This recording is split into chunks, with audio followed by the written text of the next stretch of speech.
6, 7, 8, 9, 10. Audio test 1, 2, 3, 4, 5, 6, 7, 8, 9, 10. Audio test 1, 2, 3, 4, 5, 6, 7, 8, 9, 10. Audio test 1, 2, 3, 4, 5, 6, 7, 8, 9, 10. Audio test 1, 2, 3, 4, 5, 6, 7, 8, 9, 10. Audio test 1, 2, 3, 4, 5, 6, 7, 8, 9, 10. Audio test 1, 2, 3, 4, 5, 6, 7, 8, 9, 10. Audio test 1, 2, 3, 4, 5, 6.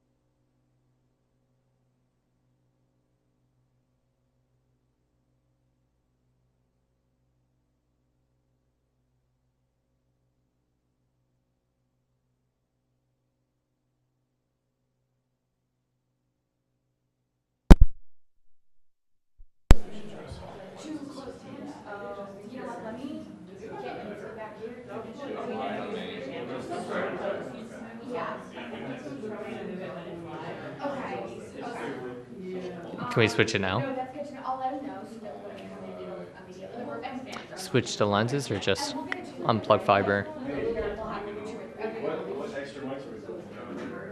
That's what I would do. Unplug fiber, unplug power, unplug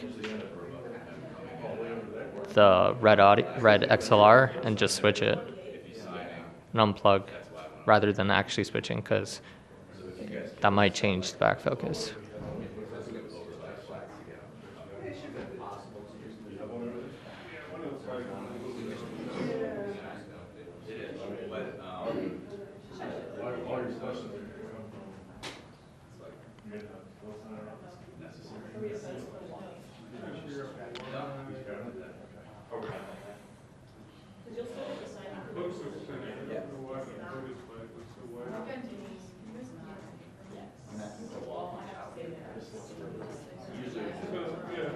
Straight, but like in her shots, this flag looks like really wide to the right for some reason. I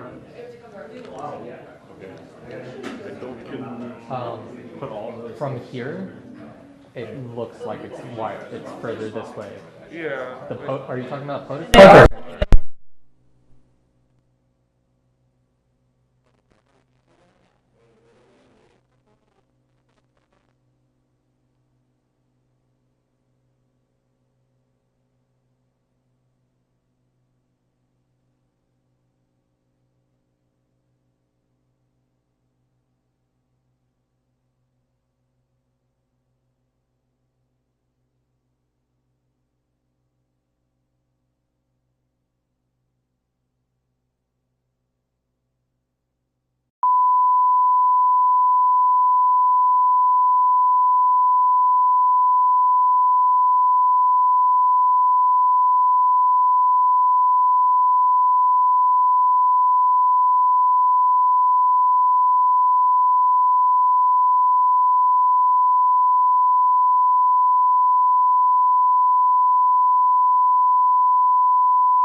They told me to move.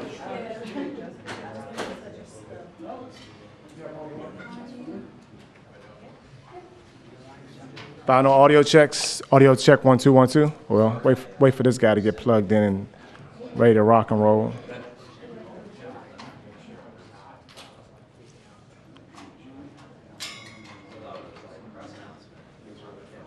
Main cam, you all are good? Got a thumbs up. Cuts. Do you need a white card? No? Okay. Check 1 2, check 1 2. Cuts audio is good.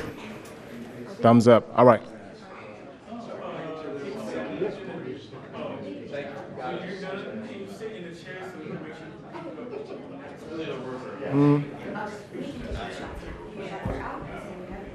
I'm not gonna sit in the chair. I don't want to move it for him. As long as you can catch like ambient sound, then we're good. I'll stand over there though. I'll go over there and stand over there. Yeah, I'm trying to sell.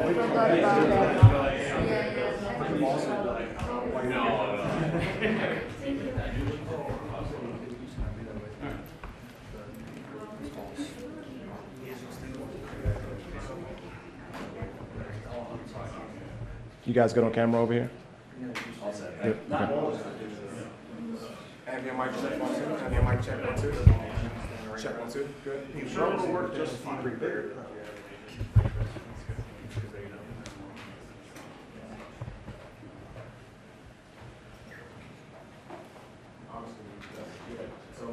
I'm gonna have to stand for this. Oh, you are? No, hold on. You gonna be standing? Yeah, what? Cause you want to. Yeah. Do you want to swap? You're not gonna be able to stand there. No, that's right. The eagle's coming out of Wow. his head.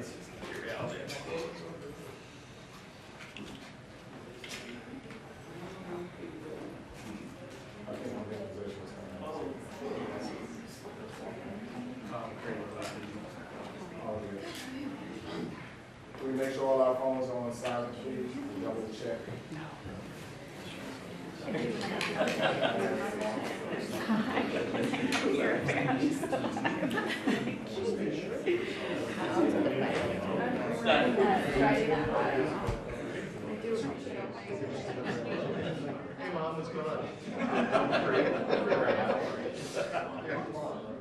No, I got time. Go ahead. What's up?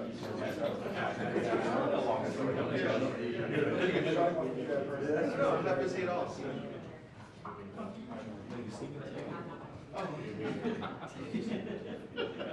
Let me get a better shot. I'll stand up.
Stephanie Conscience might good, but.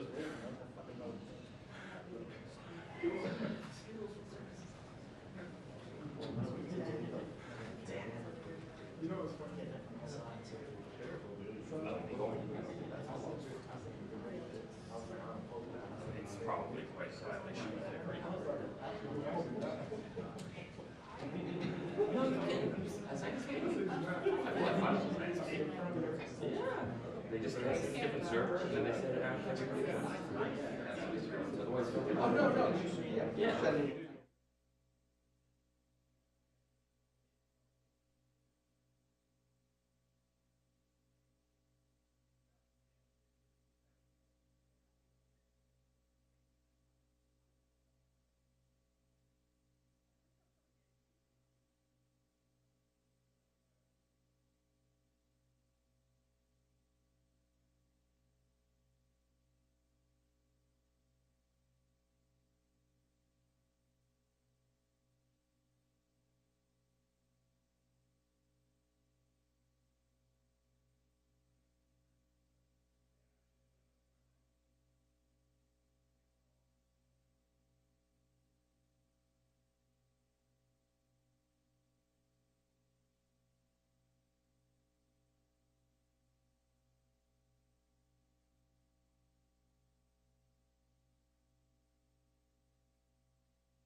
Thank you very much. Thank you, everybody.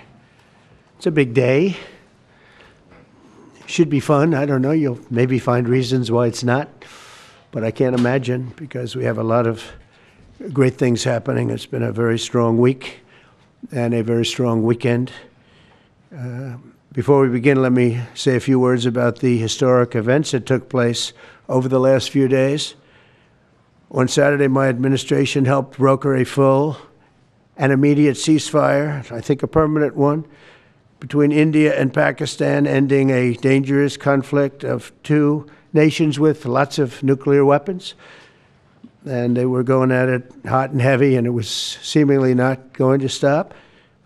And I'm very proud to let you know that the leadership of India and Pakistan was unwavering, powerful, but unwavering in both cases, and having these, they really were, from the standpoint of having the strength and the wisdom and fortitude to fully know and to understand the gravity of the situation. And we helped a lot. And we helped also with trade. I said, come on, we're going to do a lot of trade with you guys. Let's stop it. Let's stop it. If you stop it, we're doing trade. If you don't stop it, we're not going to do any trade. People have never really used trade the way I used it. That I can tell you. And all of a sudden they said, I think we're going to stop. And they have. And they did it for a lot of reasons, but trade is a big one. We're going to do a lot of trade with Pakistan. We're going to do a lot of trade with India. We're negotiating with India right now. We're going to be soon negotiating with Pakistan. And we stopped the nuclear conflict. I think it could have been a bad nuclear war.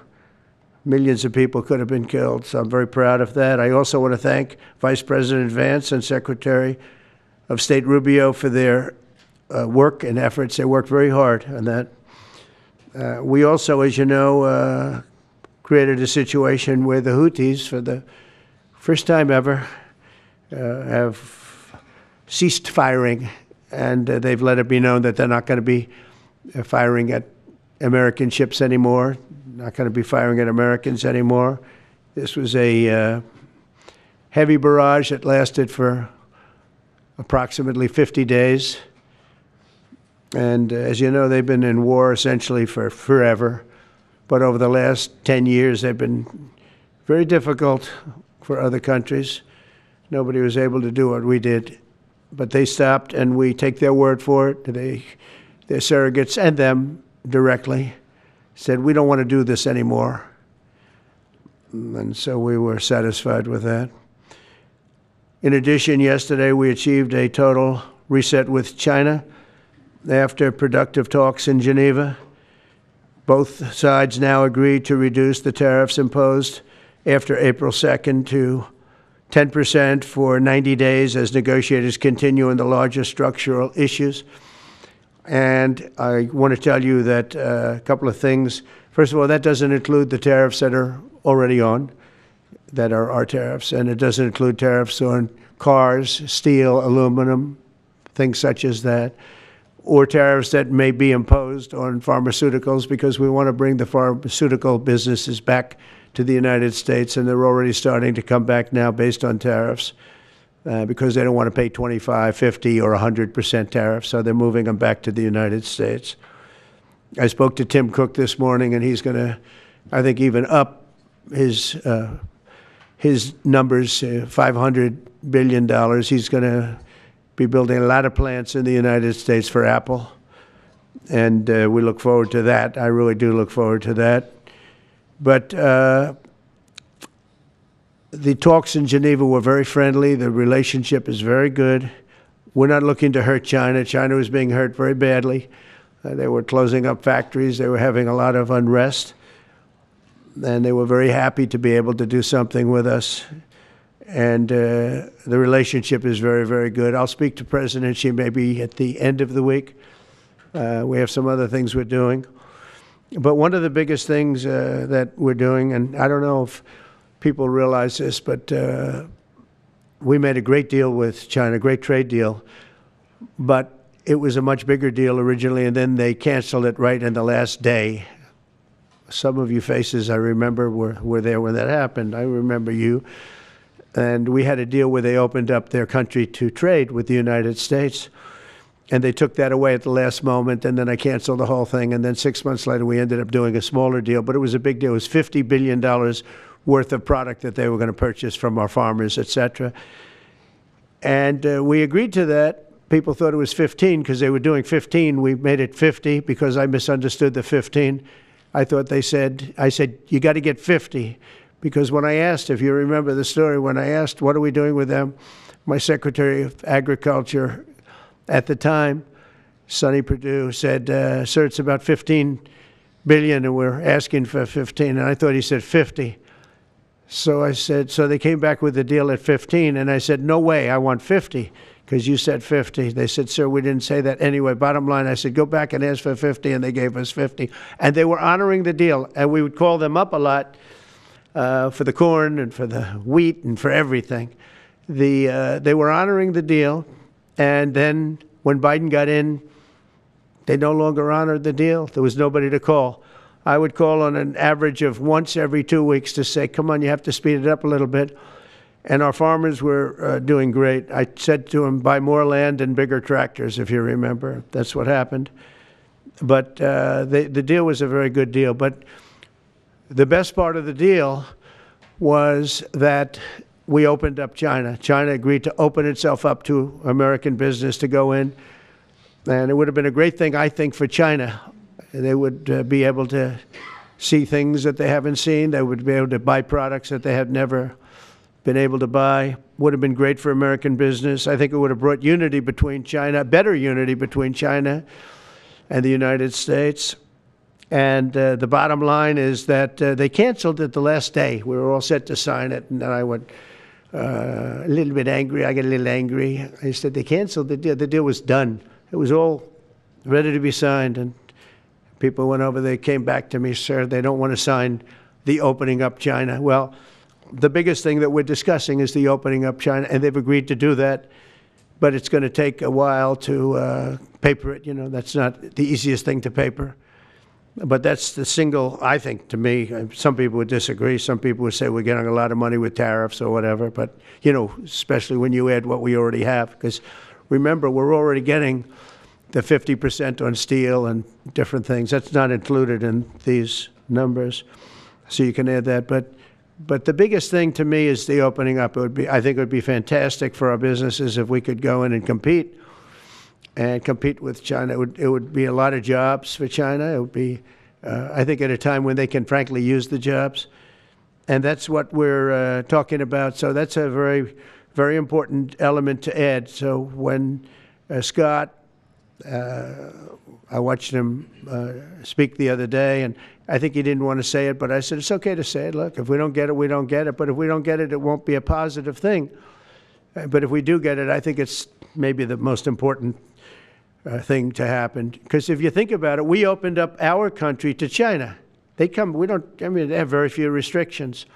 And they didn't open their country to us. Never made sense to me. It's not fair. And they've agreed to open China, fully open China. And I think it's going to be fantastic for China. I think it's going to be fantastic for us. And I think it's going to be great for unification and peace. China will also suspend and remove all of its non-monetary barriers. They've agreed to do that. Well, they're very numerous. But again, to me, the biggest thing that came out of that meeting is they've agreed. Now we have to get it papered, but they've agreed to open up China. It's going to be great for everybody. And third, I'm very happy to announce that Idan Alexander, an American citizen who until recently most thought was no longer living, thought was dead, is going to be released in about 2 hours, actually. And he's going to be released before the eyes of Steve Witkoff, who has done a fantastic job. I know a lot of people that have a lot of talent. I know Steve had a lot of talent. But I know a lot of people with a lot of talent, but there's one that I thought had a special way about him, special personality. Aside from being a good deal maker, had a special way about him, and it was Steve. Knew very little about the subject matter, who does? But he learned it in about 2 hours. and he's been fantastic. So I want to just thank Steve. But they're going to be releasing Idan in about 2 hours from now, or sometime today, let's say. And again, they thought he was dead just a short while ago. His parents are so happy. They're so happy.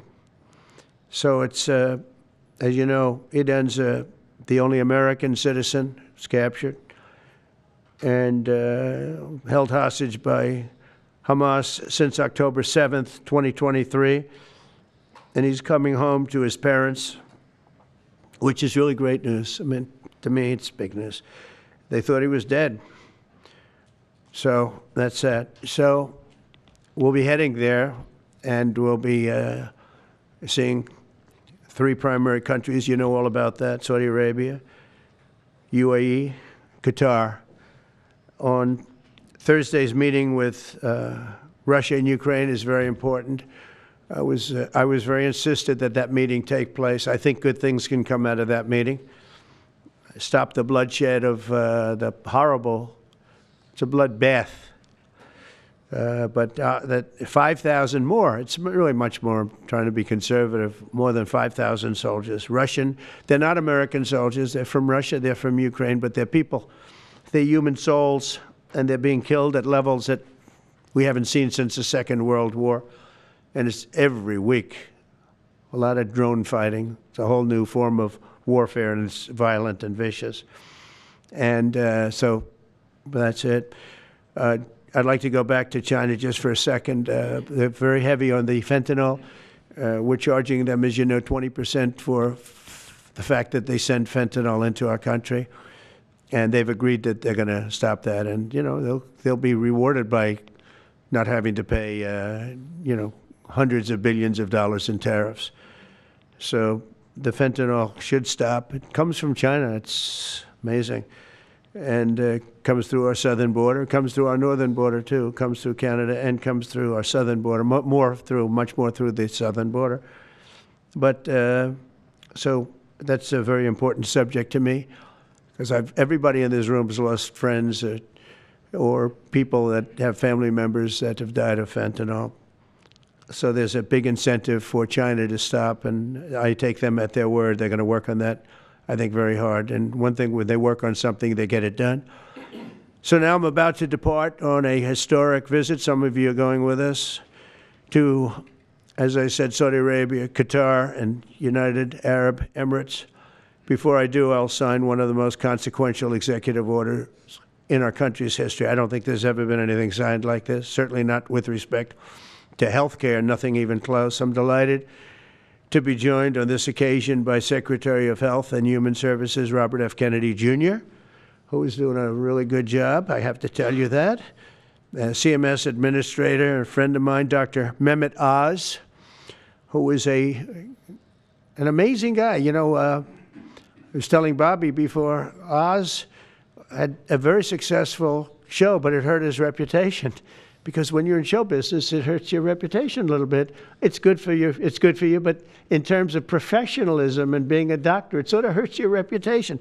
This guy went to the best schools, was the best, I mean, top of the line. Then he did a television show, became a success, made a lot of money, all that stuff, but it sort of hurt him. And you know who I compare that to? I hate to say this, but a special woman, Jeanine Pirro. She was the toughest, smartest DA, maybe in our countries, in our cities and states history, New York. She was really tough, really sharp. Then she did a show, and people didn't think of her quite the same way. She became more of an entertainment person, like Oz. Oz is not an entertainer. He's not really an entertainer, if you know the real story. And she isn't either. She is unbelievable. She was one of the strongest district attorneys in the history of New York, highly respected, very tough, went after the drug dealers at a level that you don't see today anymore. And you know, hopefully she's given up a tremendous, she's leaving the #1 show on cable television, one of the #1 shows on television, period, The Five, but they've got great people left behind, but she was a big part of it. And so I equated to that. Jeanine Pirro is unbelievable. FDA Commissioner Dr. Marty McCary, with a reputation that's second to none, and the job he's doing already has been fantastic. Thank you, Marty. And Director of National Institute of Health, Jay Bhattacharya, who has been, as you know, from Stanford, so highly regarded, and have all been working with us very hard on this. And the question they would ask, being a little bit new to the government aspect of it, is why doesn't somebody fight the drug price situation, meaning equalization? There's a term, it's called equalization. Nobody wants to mention that term. And I'm not knocking the drug companies. I'm really more knocking the countries than the drug companies, because they're forced to do things. But the drug lobby is the strongest lobby in this country, they say, the drug lobby. It's between that and lawyers. And they have a lot of power. But starting today, the United States will no longer subsidize the health care of foreign countries, which is what we were doing. We're subsidizing others' health care. Countries where they paid a small fraction of what, for the same drug, that what we pay many, many times more for. And will no longer tolerate profiteering and price gouging from Big Pharma. But again, it was really the countries that forced Big Pharma to do things that, frankly, I'm not sure they really felt comfortable doing. But they've gotten away with it, these countries. European Union has been brutal. And the drug companies actually told me stories. It was just brutal how they forced them. And European Union suing all our companies, Apple, Google, Meta. They're suing all of our companies. They end up, they have judges that are European Union-centric, and they get rewarded $15 billion, $17 billion, $20 billion, and they use that to run their operation. Not going to happen any longer, that I can tell you. So what's been happening is we've been subsidizing other countries throughout the world, not just in Europe, throughout the world. European Union was the most difficult, from what I understand. I mean, I'll tell you a story. A friend of mine who's a businessman, very, very, very top guy. Most of you would have heard of him. A highly neurotic, brilliant businessman, seriously overweight, and he takes the fat shot drug. And he called me up, and he said, President, he calls me, he used to call me Donald, now he calls me President, so that's nice respect. But he's a rough guy, smart guy, very successful, very rich. I wouldn't even know how we would know this, but because he's got comments. President, could I ask you a question? What? I'm in London, and I just paid for this damn fat drug I take. I said, it's not working. He said, I just paid $88. And in New York, I pay $1,300. What the hell is going on? He said, so I checked, and it's the same box, made in the same plant, by the same company. It's the identical pill that I buy in New York. And here I'm paying $88 in London. In New York, I'm paying $1,300. Now, this is a great businessman, but he's not familiar with this crazy situation that we have. But he was stunned. But it was just one of those stories. And I brought it up with the drug companies, represented by somebody who's very, very smart, good person too. And we argued about it for about half hour, and then finally he just said, because they can't justify it, he just said, look, you got me. I can no longer they've been justifying this crap for years. They said, oh, it's research and development. Well, I said, well, research and development, other countries should pay research and development too. It's for their benefit. It was just one of those things. And the other countries would set a price, and they'd meet the price, and they'd say, if you don't meet the price, you can't sell it in our country. I said, well, then you walk away, and, they'll call you back, and they'll sell it in the country. But now they'll have to do that. So for the first time in many years, we'll slash the cost of prescription drugs, and we will bring fairness to America. Drug prices will come down by much more, really, if you think. 59, if you think of a drug that is sometimes 10 times more expensive, it's much more than the 59%. It depends on the way you want to analyze it, but in one way you could analyze it that way. But between 59 and 80, and I guess even 90%. So when I worked so hard in the first term, and if I got prices down, remember I was the only one to ever get prices down for a full year, but I'd get them down like 2%, and I thought it was like a big deal. Well, we're getting them down 60, 70, 80, 90%, but actually more than that if you think about it in the way mathematically. And Pharma has to say, we're sorry, but we'll not be able to do this any longer to these countries that have been so tough. They've been very tough, nasty. It's trade. It's trade. And Pharma is also very powerful. And the Democrats have protected Pharma. The Democrats, this is the Democrats have protected Pharma. These are the Democrats. And by the way, I just called the Speaker of the House, and I just called the leader, our leader in the Senate, John Thune, Mike Johnson. Spoke to both of them. I said, when you score, you're going to have to score two things. You're going to have to, number one, score that hundreds of billions of dollars of tariff money is coming in. But even bigger than that, you're going to have to score that your cost for Medicaid and Medicare and just basically pharmaceuticals and drugs is going down at a level that nobody has ever seen before. It'll pay for the Golden Dome. I see the Golden Dome is there, see? That'll easily pay for the Golden Dome. And we'll have a lot of money left over. We need the Golden Dome, by the way, in this world. Although this world's a lot safer today than it was a week ago, and a lot safer than it was 6 months ago. We had people that had no clue what they were doing. So today Americans spend 70% more for prescription drugs than we spent in the year 2000. Think of that. Our country has the highest drug prices anywhere in the world by sometimes a factor of 5, 6, 7, 8 times. It's not like they're slightly higher. They're 6, 7, 8 times. There are even cases of 10 times higher. So that you go 10 times more expensive for the same drug, that's big numbers. Even though the United States is home to only 4% of the world's population, pharmaceutical companies make more than 2/3 of their profits in America. So think of that. With 4% of the population, the pharmaceutical companies make most of their money, most of their profits from America. That's not a good thing. Now, I think, by the way, I have great respect for these companies and for the people that run them. I really do. And I think they did one of the greatest jobs in history for their company, convincing people for many years that this was a fair system.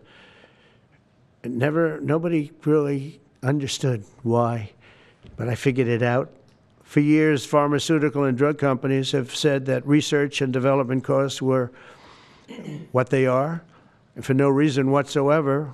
They had to be borne by America alone. Not anymore, they don't.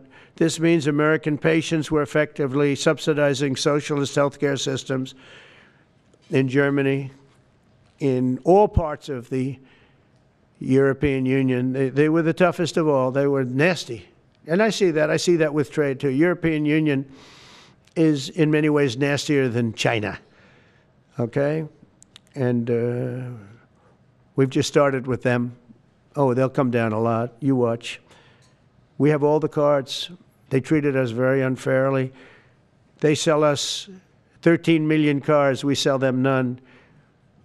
They sell us their agricultural products. We sell them virtually none. They don't take our products.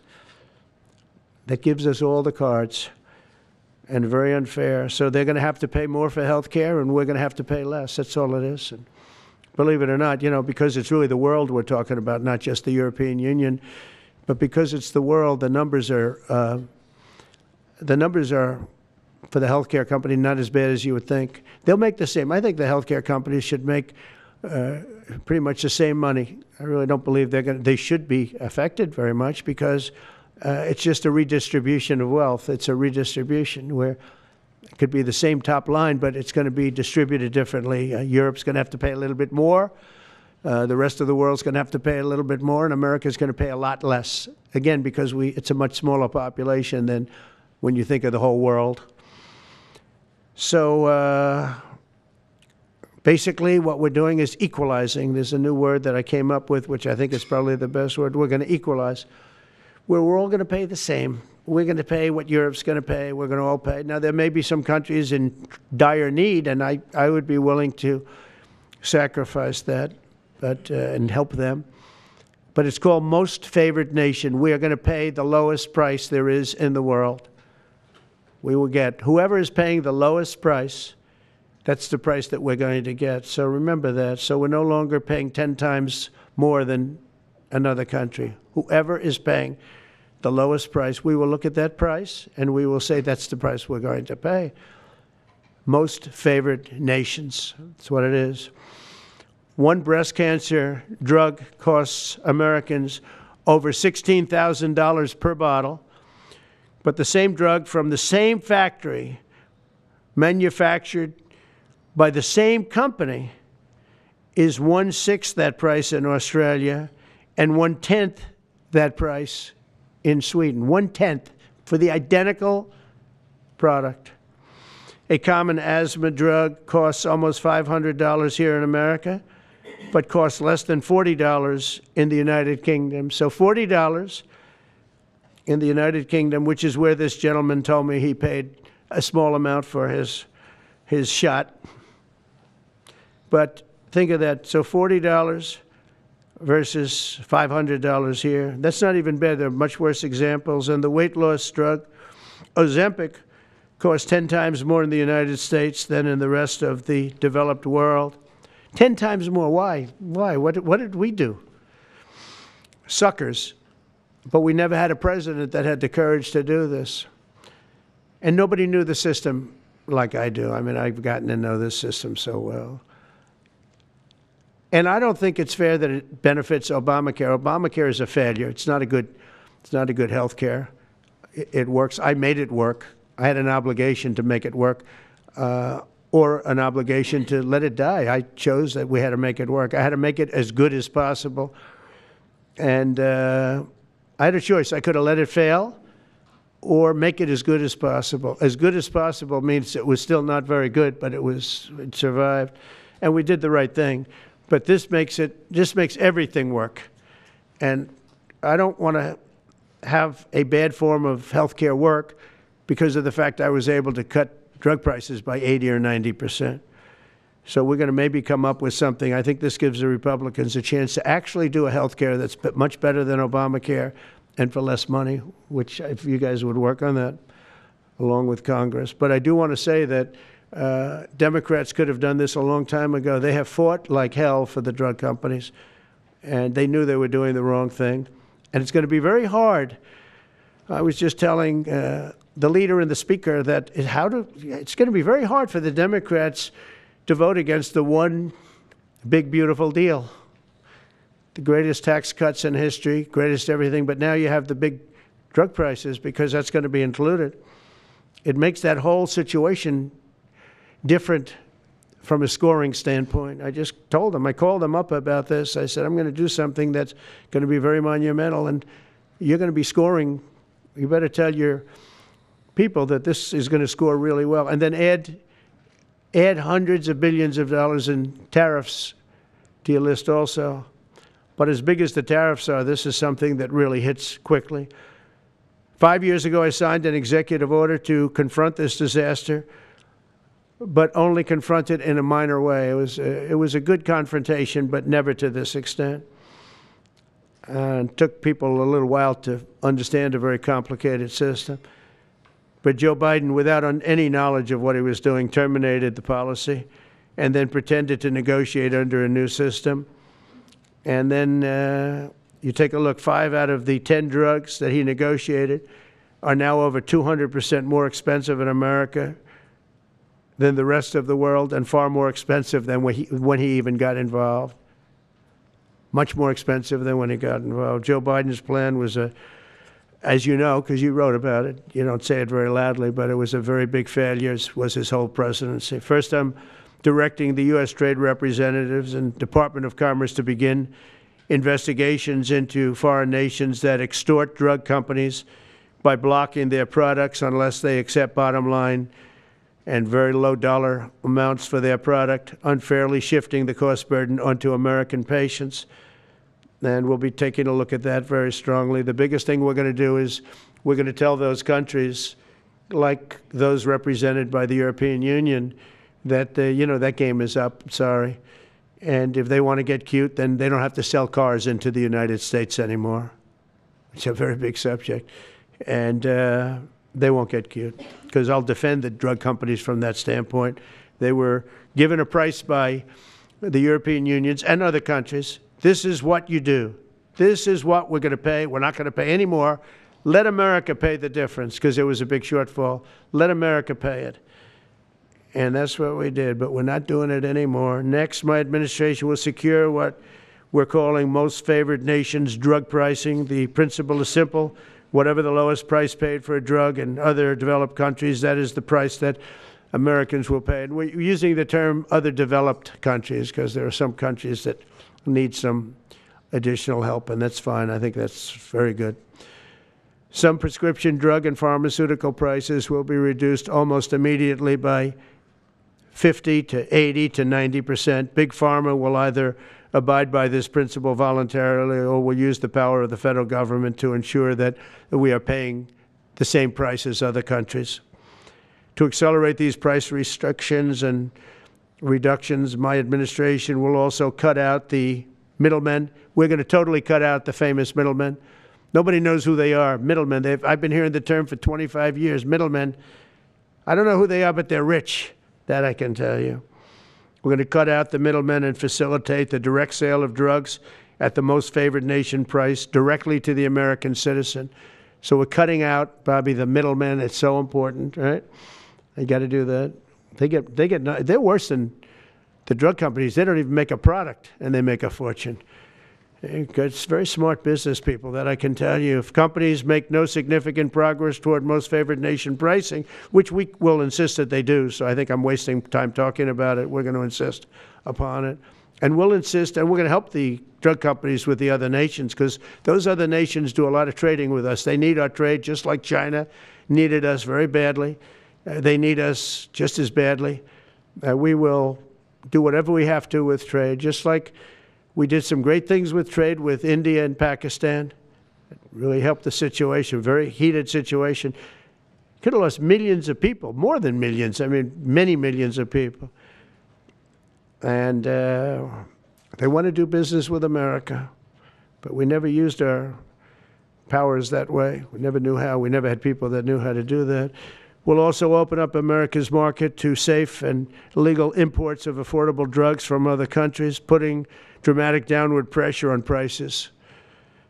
And if necessary, we'll investigate the drug companies, and we'll, in particular, investigate the countries that are doing this, and we will add it onto the price that we charge them for doing business in America.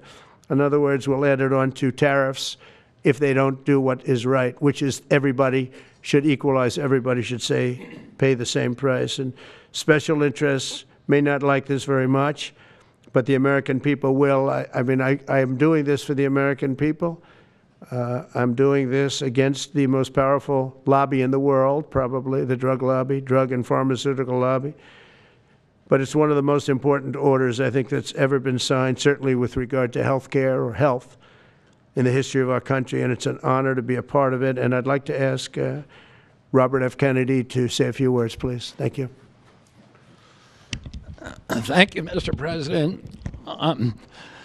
This is an extraordinary day. This is an issue that, I grew up in the Democratic Party, and every major Democratic leader for 20 years has been making this promise to the American people. This was the fulcrum of Bernie Sanders' runs for presidency, that he was going to eliminate this discrepancy between Europe and the United States. But as it turns out, none of them were doing it. It's one of these promises that politicians make to their constituents, knowing that they'll never have to do it. And the reason they'll never have to do it is because they know that Congress is controlled in so many ways by the pharmaceutical industry. There's at least one pharmaceutical lobbyist for every congressman, every senator in Capitol Hill, and every member of the Supreme Court. By some estimates, 3. Pharmaceutical companies, the industry itself spends 3 times what the next largest lobbyist spends on lobbying. So this was an issue that people talked about, but nobody wanted to do anything because it was radioactive. They knew you couldn't get it by Congress. We now have a president who is a man of his word, who has the courage. President Trump was taking money from the pharmaceutical industry too. I think they gave you $100 million. But he can't be bought, unlike most of the politicians in this country. And he is standing here for the American people. I don't know what, there's writers like Lord Elizabeth Warren or Robert Reich who are saying that President Trump is on this side of the oligarchs. There has never been a president more willing to stand up to the oligarchs than President Donald Trump. And I'm very, very proud of you, Mr. President, for your courage, I'll say, because I don't want to be crude, your intestinal fortitude, your stiff spine, and your willingness to stand up for the American people. We have 4.2% of the world's population. Our country represents 75% of the revenues for pharmaceutical companies. We spend in our country $1,126 per capita on drugs. In Britain, they spend about $240. They spend 1/5 of what we do. And this is true across Europe. And the drug companies, Europeans, if you ask them, it made no sense what they were saying. America has to pay for this innovation or it's not going to happen. What President Trump is saying to our European partners is you've got to raise the amount that you're paying for those drugs and pay for your share of the innovation. That the United States is no longer subsidizing that. If the Europeans raise the price of their drugs by just 20%, that is $10 trillion that can be spent on innovation, and the health of all people all across the globe is going to increase because we're going to have better products. So I'm just so grateful to be here today. I never thought that this would happen in my lifetime. I have a couple of kids who are Democrats, are big Bernie Sanders fans, and when I told them that this was going to happen, they had tears in their eyes because they thought this is never going to happen in our lifetime, and we finally have a president who's willing to stand up for the American people. Thank you, and Dr. Oz. Thank you, Secretary Kennedy. This is the most powerful executive order on pharmacy pricing and healthcare ever in the history of our nation. And it's only happening because we have a president with the fortitude, the guts to stand up to the withering criticism and lobbying that's going to occur as soon as folks hear about the executive order. So on behalf of the child in Philadelphia who's got an autoimmune disease with a $1,000 a month drug, or the older woman in Los Angeles who's on a blood thinner who can't afford her copay, I want to thank President Trump. God bless you for having the guts to take on this industry. Thank you, sir. Thank you very much. So let's talk about the details a little bit. And this is primarily about equalization, as President Trump said. It's about fairness. Think of NATO as a metaphor. When President Trump said, you've got to pay a little more so it makes sense for all of us, they came up. And the European countries contributed. The same thing we believe will happen in this situation. Most people who have thought about this process agree that it is patently unfair to tolerate the numbers that Secretary Kennedy and President Trump have reflected to you. On this chart to my left is a list of the 10 drugs that were negotiated in the IRA.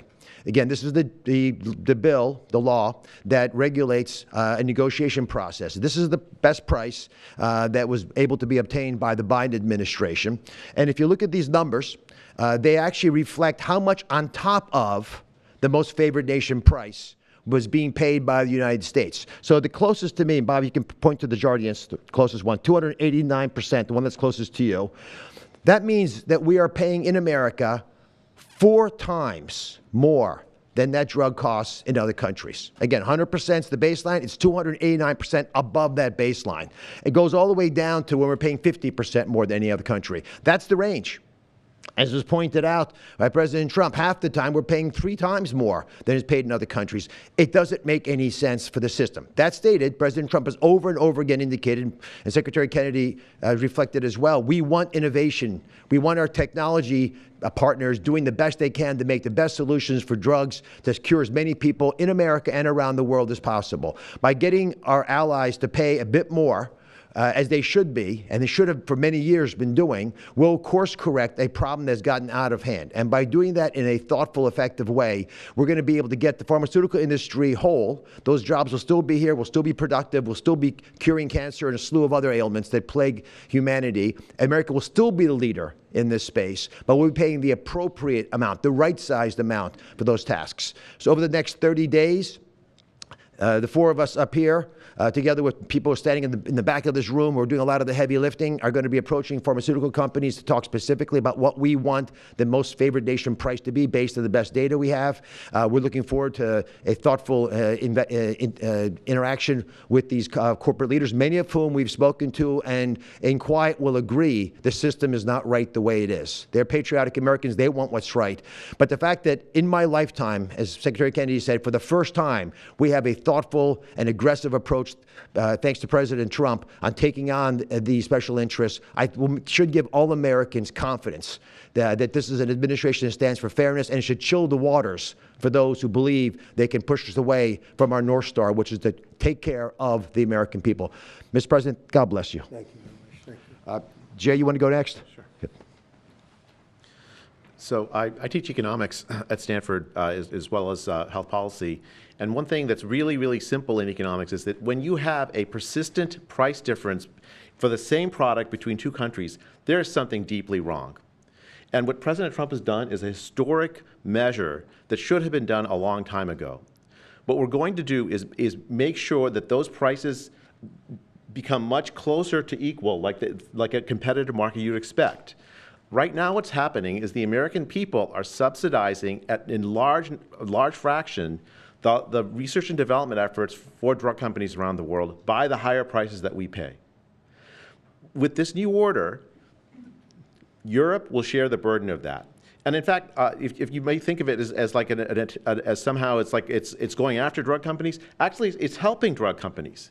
Because what we're also going to do with this order, what President Trump has done with this order, is he's said to European governments, look, if you are taking advantage of the drug companies by forcing them to charge very, very low prices, we're going to defend American drug companies in Europe. At the same time, we're standing up for the American consumer who's been paying far too high prices for far too long. I can go back decades to point to congressional reports after government report after government report of tremendously high drug prices, much higher than the rest of the world, and nothing has been done about it until this moment. And I'm really, really proud, President Trump, that you've done this. I'm really proud to be included in this and looking forward to the work ahead. Thank you, Jay. Great. Thank you, Mr. President. On behalf of the many doctors I've talked to about this very issue, thank you for taking the bull by the horns. Presidents on both sides of the aisle have talked about this and floated it and said they've wanted to do it, so you've had the courage to do it. Thank you. I've been a surgical oncologist at Johns Hopkins for 22 years, and I have seen patients suffer. We didn't take an oath to heal patients and then watch their life get ruined financially, with their home, mortgage, retirement, going down the drain with GoFundMe campaigns, raising money from church communities and synagogues and friends they haven't seen in 20 years to try to raise money for what? For a system where Americans have been getting ripped off by 10, 12, 15 times higher prices than we see in other countries. The fundamental problem in healthcare is that we've had non-competitive markets. We can do little things around the edges, or we can transform those markets to competitive markets, and that's what this executive order does today. Imagine buying a Ford for $175,000, a regular car, and then hearing that people in London are buying it for $10,000 every day, all day long. That is the craziness of this system. We're going to do everything we can at the FDA to support this executive order. It's transformative. Thank you, Mr. President. Thank you. Thank you very much. So thank you very much, everybody. I think it's a very important day. In many ways, you have, we'll start with the Houthis. We go to Pakistan and India. We go to what we did with China, the trade deal, and with UK. And by the way, many other deals are coming in very much. At a certain point, we'll just set the price because we know where we are. But we'll just set the price. But world trade is going to be terrific, and our country is going to be making a lot of money. Taxes are going to go down. Taxes are going to go down very, very substantially. But you look at all of the things that we've done, and now today I'm heading over. We'll see what we're going to do with respect to Iran. I think you have very good things happening there, too, by the way. I think can't have a nuclear weapon, but I think that they are talking intelligently. We're in the midst of talking to them, and they're right now acting very intelligent. We want Iran to be wealthy and wonderful and happy and great, but they can't have a nuclear weapon. It's very simple. So I think they understand that I mean business, and I think they're being very reasonable thus far. And don't underestimate Thursday in Turkey. President Erdogan is going to be a great host, and we are doing some work with him having to do with Syria, too, by the way. We're going to have to make a decision on the sanctions, which we may very well relieve. We may take them off of Syria because we want to give them a fresh start.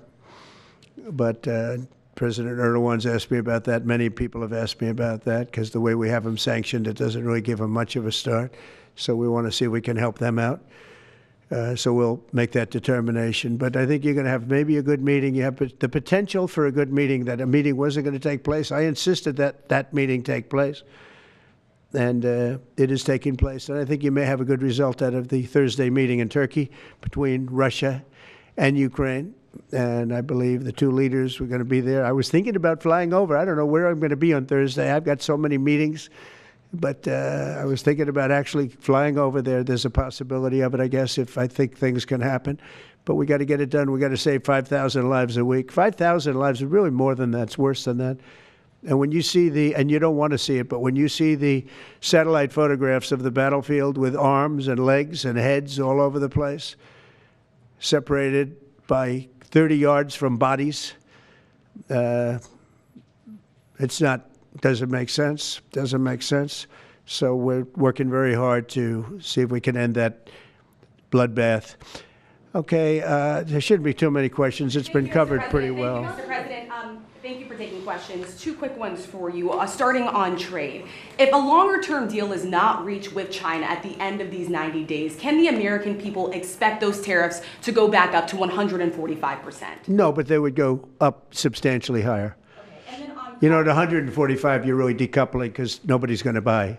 But they can go, they got very high because of additional tariffs I applied during the course because of fentanyl and other things. But no, but they'd go substantially higher. And then on Qatar, Mr. President, I think you will have a deal, however. Okay, you're confident that there will be a deal. On Qatar, has Qatar asked for anything in exchange for that $400 million luxury jumbo jet? And how can the American people be so sure that they will not in the future? Well, I think what happens with the plane is that, we're very disappointed that it's taking Boeing so long to build a new Air Force One. We have an Air Force One that's 40 years old.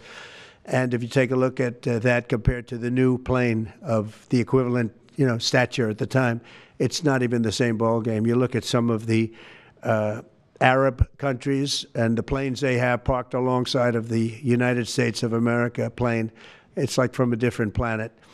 And it's close to 40 years old, might be more than 40 years old now. And we, when I first came in, I signed an order to get it built. I took it over from the Obama administration. They had originally agreed. I got the price down much lower. And then when the election didn't exactly work out the way that it should have, a lot of work was not done on the plane because a lot of people didn't know. They made change orders that were so stupid, so ridiculous.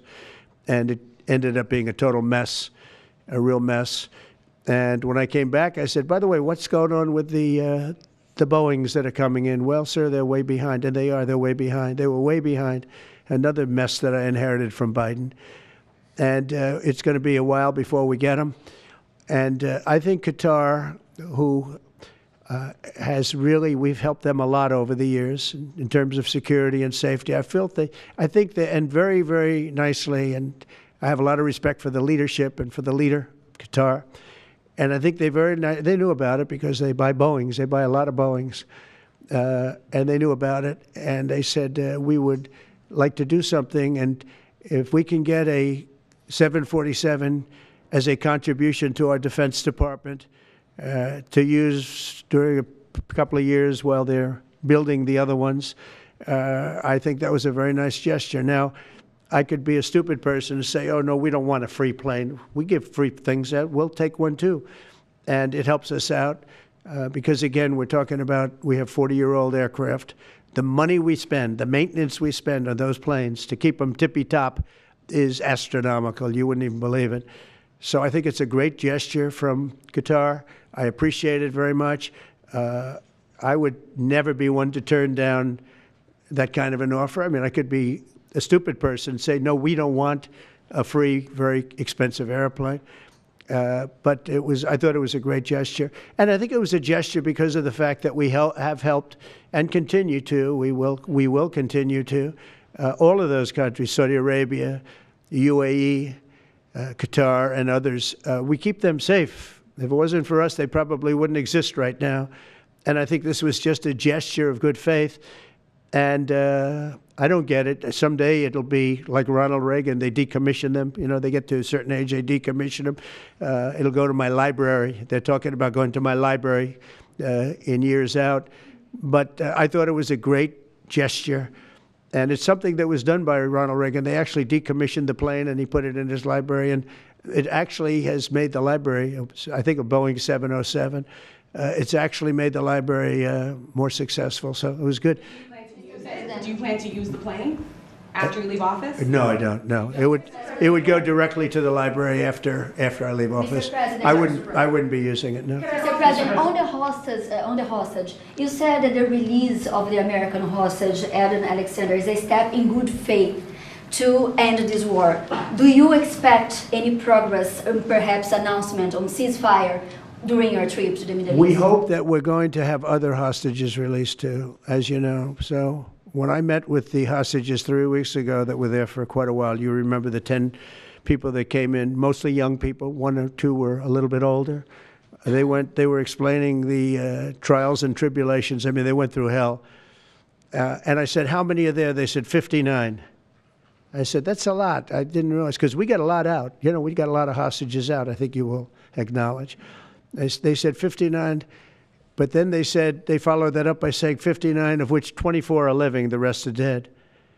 But the people whose son, mostly son, I think 1 daughter in this case, but mostly sons are there, or husbands are there, those people want the dead bodies as much as they want the live body. I have a mother that calls me, but came up to me when I first met her, and she said, sir, please get my son out. He's dead, but they have his body. And I asked her about that, and it's as though he were alive. The level of wanting that body back is the same. It couldn't be any more, as though he were alive. So, getting the bodies back is very important. That could be a thing having to do with the religion. It could be same. I was amazed at the level of importance. It's the same as if the son or husband or whatever was alive. So they said 59. In fact, they came in with a number 59 written out on like a sign on their chest. But they came to thank me for getting them out. And I said, what does the 59 mean? They said, well, that means there are 59 people.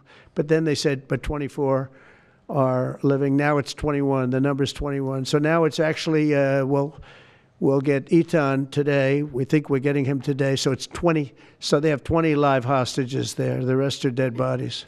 Mr. President, are you open to negotiating your tariffs on cars, steel, and aluminum with China or any other country? Well, we're not even talking about that. We're bringing the car business back into this country. We have commitments, not only commitments, they've already started construction on many plants. They've left Mexico in a few cases. In a few cases, they've left Canada. They're not going to build in Canada. They're going to build here because we have the market. And the tariffs have been amazing. The election and the tariffs. November 5th was a big day, and on top of that, of course, you wouldn't have the tariffs without the election, I guess, if you look at it. But we have at least 11 committed massive car factories that are going to be built, that are in the process of being built. And some are going through, some have actually started. We also have renovations of existing factories where they weren't utilizing the full factory from years gone by, and now they're under full renovation. They'll be opening up full factories in a very short period of time.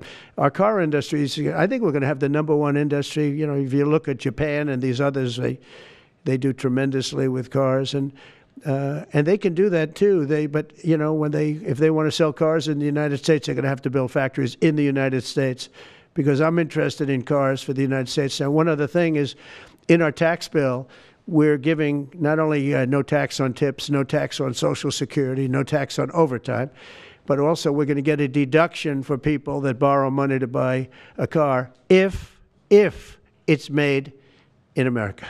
If it's not, we have no interest. The meeting between President Putin as well as President Zelensky. If President Putin doesn't show up to these talks in person in Turkey, will you join Europe in putting higher sanctions on Russia? If I felt it would be important toward getting the deal done, I'm the one that insisted on the meeting. They couldn't get a meeting because one said ceasefire, one said no ceasefire. It was going back and forth. I said, look, at this point, we got to stop it. Just go to the meeting. The meeting's been set. Go to the meeting on Thursday. And if I thought it would be helpful, I don't know where I'm going to be at that particular point. I'll be someplace in the Middle East, but I would fly there if I thought it would be helpful. Yeah, please. Refugees. I want to ask you about South African refugees. Dozens of Afrikaners who claim discrimination in their home country are heading to the United States, right, where your administration is going to welcome them as refugees. Now, this comes as you've halted virtually all refugee admissions for people fleeing famine and war from countries like Sudan and the Democratic Republic of Congo. Why are you creating an expedited path into the country for Afrikaners but not others? Because they're being killed, and we don't want to see people be killed. Now, South Africa leadership is coming to see me, I understand, sometime next week. And, you know, we're supposed to have I guess a G20 meeting there or something, but we're having a G20 meeting. I don't know how we can go unless that situation's taken care of, but it's a genocide that's taking place that you people don't want to write about, but it's a terrible thing that's taking place, and farmers are being killed. They happen to be white, but whether they're white or black makes no difference to me, but white farmers are being brutally killed, and their land is being confiscated in South Africa, and the newspapers and the media, television media doesn't even talk about it. If it were the other way around, they'd talk about it. That would be the only story they'd talk about. And I don't care who they are. I don't care about their race, their color. I don't care about their height, their weight. I don't care about anything. I just know that what's happening is terrible. I have people that live in South Africa. They say it's a terrible situation taking place. So we've essentially extended citizenship to those people to escape from that violence and come here. Yeah. Please. Mr. President, thank you. Are you letting China off the hook for these 90 days, and do you really believe that they will follow through with non-tariff barriers and remove those? Non-monetary tariffs, yeah. Yeah, I think they're going to follow through. I think they want it very badly. I think they want the deal very badly. Again, this doesn't include the steel tariffs that I put on a long time ago that Biden tried to get off, but he couldn't get them off because it was too much money. You know, I took in hundreds of billions of dollars from China, what a lot of people don't know, but we put on the tariffs originally. And if I didn't do that, we wouldn't have a steel industry today. Now we have a thriving steel industry. It'll be thriving much more with what we're doing because this is the next level. But it doesn't include that, doesn't include cars, doesn't include pharmaceuticals when we do that. And the reason we're doing that will be to get them to come back in the country. You know, there are, again, I always say it because a lot of people forget, but if a company like Eli Lilly, which is making a massive investment in the United States right now. They're building many, many plants. They've already started like 7 of them, many plants, but they are not going to be tariffed. There's no tariff cost. So they're all doing that. They're all coming back to the United States. I mean, I'll tell you what, I hope I get the benefit of watching this because, as president, because, you know, it takes a little while to do this stuff. and we're doing it early in the administration. If you think of it, we have, I believe, if you look at the real total, it's over $10 trillion committed for plants and factories. Other administrations haven't had $1 trillion over a 4-year period, even over an 8-year period. We have over $10 trillion committed in one form or the other over 2 months. Give me a break. I'm here to hear 3, but let's give me a break on the first month. We want to get acclimated. But if you think about it, it's really 2 months. And so in 2 months, we have an investment already of over $10 trillion. And other presidents haven't had that done over a year, over 4 years in some cases. It's unprecedented. There's never been anything like it. It's a very exciting time in America. Thank you very much, everybody. Thank you. Who's in charge of the budget bill while you're gone, sir? Mr. President, are you ready to impose sanctions on Russia if Putin doesn't agree with the 30-day ceasefire? I have a feeling they're going to agree. I do. I have a feeling. And we think other countries, no European countries, involved, Mr. President, in the negotiations. The budget bill negotiations are taking place. Who in your administration is in charge of that while you're gone? Is it Everybody. Bobby, from the standpoint of medical, this group behind me, I mean, I think it's the best group ever assembled in terms of medical. I think you're going to see a tremendous cut. I don't think. I mean, I know you're going to see it in Medicaid and Medicare. That cut will be massive because drugs are 50–60% of the cost. So Medicaid costs are going down and Medicare costs are going down because of what we're doing today. And there's no, it's not like, oh, gee, well, maybe it won't happen. It's going to happen because the other countries have no choice. Now, the drug companies are going to have to say, listen, if you don't pay more, we're not going to give you the drug, and they're willing to do that. So that's it. They have to, we have to equalize. Mr. President, what is price controls? Say it? How do you respond to the fact that this... It's not price control. No, no. What was price control is before. If you want to talk about price control is what they were doing. They were making us pay. They set a price, and they said, here's what we're going to pay. And anything else, charge America. Because at that time, they had a very stupid president, and it really went crazy during the last 4 years. And remember this, the Democrats are the ones that allowed this to happen. They were the ones that were the protector of this pricing system. And I think it's going to be very hard. You'll have to ask Democrats, are they going to vote against the one great, big, beautiful deal that's being negotiated now, tax cuts, etc., when now on top of the tax cuts and regulation cuts, all the things, now you're going to say that the price of your medicine is going down by 60, 70, 80%. You're going to vote against it? I think a lot of Democrats are going to be forced to do something that their leaders are going to beg them not to do, and that's vote for the bill. I don't see how they can vote against it. How can they vote against it when drug prices, drugs and pharmaceuticals are going to be down 70, 80%? It's going to be very interesting. Mr. President, what do you say to people who view that luxury jet as a personal gift to you? Why not leave it behind? You're ABC fake news, right? Why not only ABC? Well, a few of you would. Let me tell you, you should be embarrassed asking that question. They're giving us a free jet.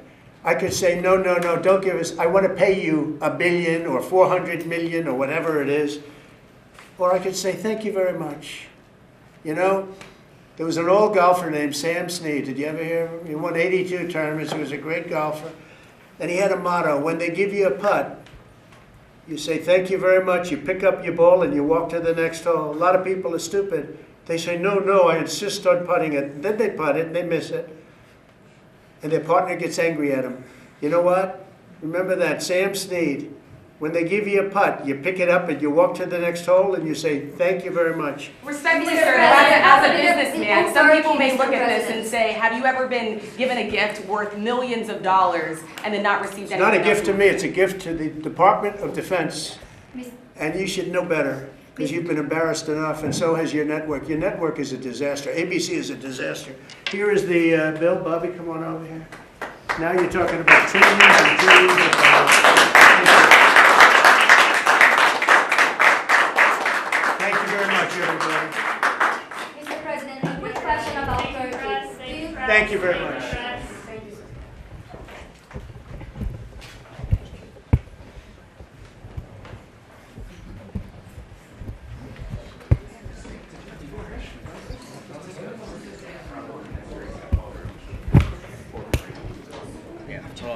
That's fine.